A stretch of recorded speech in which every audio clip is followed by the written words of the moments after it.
Our next speaker is Rida Hamar from the Insurance Association in Morocco.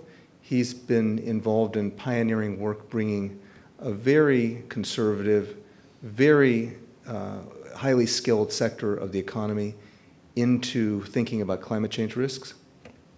It gives me great pleasure to introduce you to Rida, who's going to talk about what the insurance sector in Morocco has been doing to transition to a lower carbon future. Rida.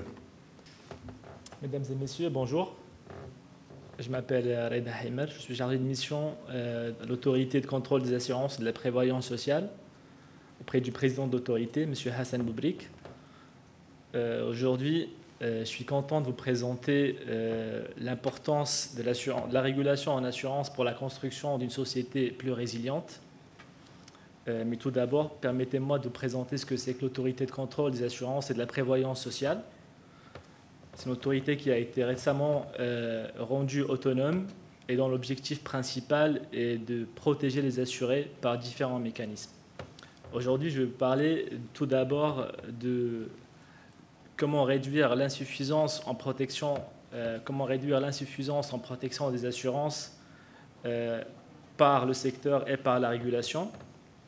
Avant de vous parler de l'impact que peut avoir un dommage sur tout le système financier au niveau marocain, je vous présenterai après le rôle que le régulateur ou le superviseur peut jouer dans la mise en place d'une société plus résiliente, avant de vous présenter une étude de cas concrète sur l'environnement marocain.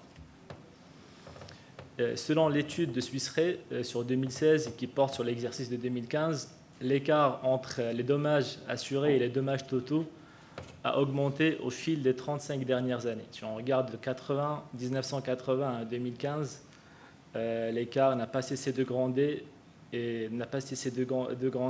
et c'est cet écart en fait qui représente ce qu'on appelle protection gap, c'est-à-dire l'insuffisance en protection des assurances, et aussi en d'autres termes c'est la perte financière qu'induit les catastrophes naturelles non couvertes par les assurances. Donc la réduction de ce protection gap n'est pas uniquement une affaire du régulateur, mais c'est également une affaire du secteur. Et le défi, il est donc commun. Et l'équation qui se pose, c'est comment on renforce la résilience de la société et comment on réduit les risques et les expositions du secteur.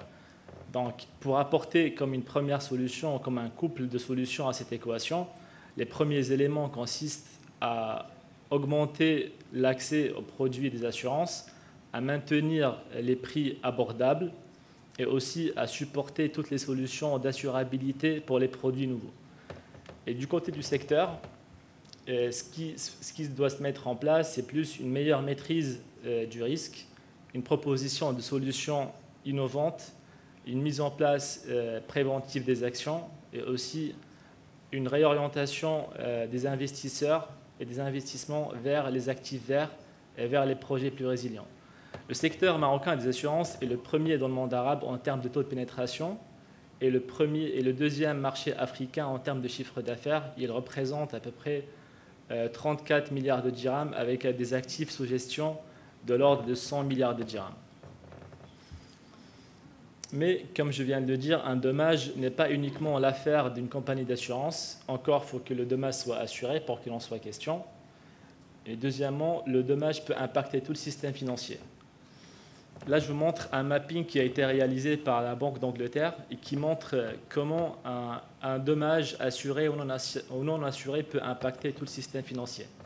Je vous donne par exemple le circuit avec les cercles ronds entrée continue qui montre par exemple pour un dommage non assuré qui pourrait directement rendre les financements moins disponibles et donc par la suite impacter les zones affectées dans leur production, ce qui affaiblirait par la suite le ménage et les entreprises, augmentant ainsi le défaut d'exposition auprès des banques qui vont impacter le secteur des assurances. Le marché marocain est très particulier.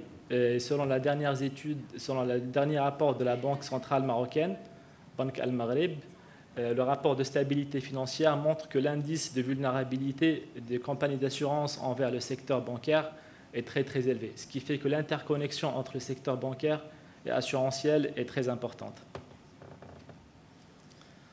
Mais nous travaillons également avec les Nations Unies, où nous avons constaté que les mesures politiques mises en place et les résolutions mises par les superviseurs n'ont cessé d'augmenter, que ce soit dans les pays émergents, dans les pays en voie de développement.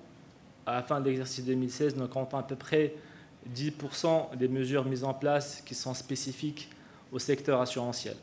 Ça reste peu, mais c'est très encourageant dans la manière où le secteur, le pays développement et les pays en voie de développement se convergent, et ce est dû à la prise en conscience montante à travers la Banque mondiale, à travers les Nations Unies, à travers le FSB et à travers aussi la gouvernance marocaine.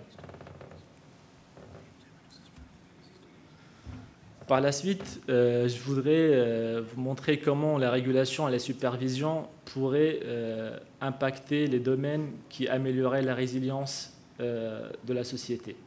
Il y a plusieurs domaines sur lesquels l'assureur ou le régulateur peut influencer. Je prendrai à titre d'exemple les exigences en solvabilité ou bien solvency requirements.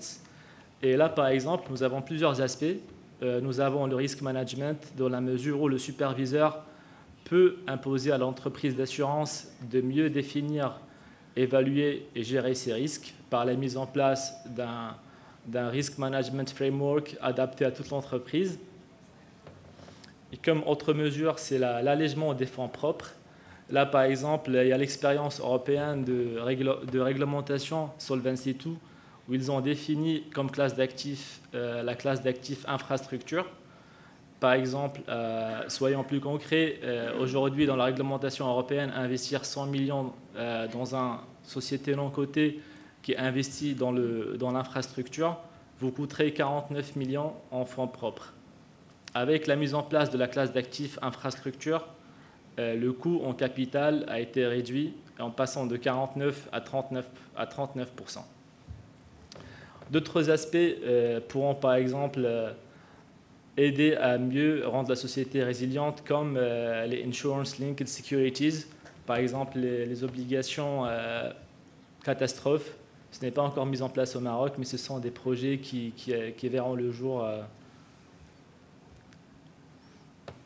Aussi, aujourd'hui, par exemple, le régulateur ne travaille pas seul, donc il faudrait une coordination. Une coordination en termes d'élaboration de mesures et aussi en termes de réponse. Et comme cas concret, le Maroc et le secteur financier a élaboré une feuille de route pour l'alignement du secteur financier sur le développement durable. Une feuille de route qui est basée sur 5 axes. Le premier axe, c'est l'extension de la gouvernance des risques sur les facteurs environnementaux et sociaux. Et concrètement, le secteur des assurances marocain s'est engagé à investir dans les 5 ou les 6 prochaines années 6 milliards de dirhams, ce qui est conséquent pour le marché, et aussi à développer des produits d'épargne vert avec une collecte annuelle de 500 millions de dirhams. Le projet, ce qui est important, c'est que la collaboration et la coordination s'est faite par la Banque centrale et avec le lead du président du comité scientifique COP22 et en collaboration avec le ministère des Finances, l'autorité de marché des capitaux, la Fédération marocaine des sociétés d'assurance et de réassurance et la Casablanca Finance Institute Authority. Et ça, c'est vraiment un exemple très, très intéressant. Et l'autorité marocaine conduit un projet aujourd'hui baptisé The Moroccan Sustainable Insurance Initiative, cherche à traduire ces engagements en actions plus concrètes. Je ne pourrais pas vous dire aujourd'hui les actions concrètes, mais fin novembre, nous organiserons un séminaire avec les Nations Unies et la Fédération et tout le secteur. Ce sera aussi l'occasion de dire c'est quoi ces mesures concrètes qui ont été élaborées par l'autorité marocaine. Comme cas concret, je vous propose aujourd'hui l'institution d'une couverture contre les conséquences des catastrophes, des événements catastrophiques. Aujourd'hui, le Maroc a mis en place un système qui couvre les phénomènes naturaux et ainsi que les événements faits par l'homme, comme le terrorisme ou bien les émeutes et les mouvements populaires. Et en termes de phénomènes naturels, nous avons l'inondation et le tremblement de terre qui sont couverts. Le déclenchement du procès d'indemnisation est fait par le Premier ministre ou par le chef du gouvernement. Et la particularité du régime marocain, c'est que c'est un système qui est mixte et qui est donc basé sur un régime allocataire. Le régime assurantiel donc permis aux gens ayant souscrit un contrat d'assurance d'être indemnisés. Et le système allocataire garantit même aux personnes non couvertes par un contrat d'assurance d'être indemnisées en cas de préjudice corporel ou en cas de perte de résidence principale. Pour le système allocataire, comment ça se fait? Nous avons mis en place un fonds de solidarité contre les événements climatiques qui rembourse ou qui alloue une indemnisation au terme du préjudice corporel estimé sur la base du barème appliqué dans les accidents de circulation à hauteur de 70% maximum. Mais également une allocation aux personnes ayant perdu leur résidence principale ou dont la résidence principale a été déclarée inhabitable, et cela à hauteur de 70% du coût de réhabilitation de l'habitat, ou si la personne est locataire à hauteur à peu près de 6 mois de la valeur locative du bien. Et donc ce se fait à travers le Fonds de solidarité contre les événements climatiques qui est financé d'une part par une dotation de l'État, mais surtout par les produits des taxes parafiscales qui sont commercialisés sur le marché marocain. Sur l'aspect assurantiel, donc la garantie est obligatoire et elle est comprise dans les biens, dans l'assurance des biens, dans l'assurance de la RC automobile. La particularité, c'est que même les personnes de votre famille, même s'ils ne sont pas concernés par le sinistre. Le schéma de la couverture a été établi avec la Banque mondiale et il comprend donc plusieurs tranches. La première tranche, elle revient à l'assuré via le système des franchises. La deuxième tranche, elle revient quand perte subite par l'assureur. Un système de réassurance nationale et internationale a été mis en place. Et la dernière contribution, elle revient à l'État par la garantie des placements mis par les assureurs aux réassureurs internationaux ou par le défaut des réassureurs internationaux. Et ça couvre uniquement les entreprises qui ont signé la convention et qui participent au financement du Fonds de solidarité contre les événements climatiques. D'autres solutions de régulation sont en cours ou vont être proposées. Et c'est pour cela qu'une collaboration au niveau régional ou international est nécessaire. Le Maroc, à travers son autorité, est partenaire avec les Nations Unies, avec UN Environment, et aussi cofondateur du Sustainable Insurance Forum, avec d'autres régulateurs qui comprennent le Ghana, les États-Unis, la Jamaïque, et participent sur différents thèmes. L'agenda pour 2016 comprend différents axes et l'autorité a le lead sur le troisième chantier qui est Sustainable Insurance Roadmap. Et concrètement, l'objectif, c'est de développer un papier qui concerne l'implémentation de l'assurance durable qui pourrait aider les régulateurs à mettre en place ce que le Maroc est en train de mettre en place. Je vous remercie de votre attention.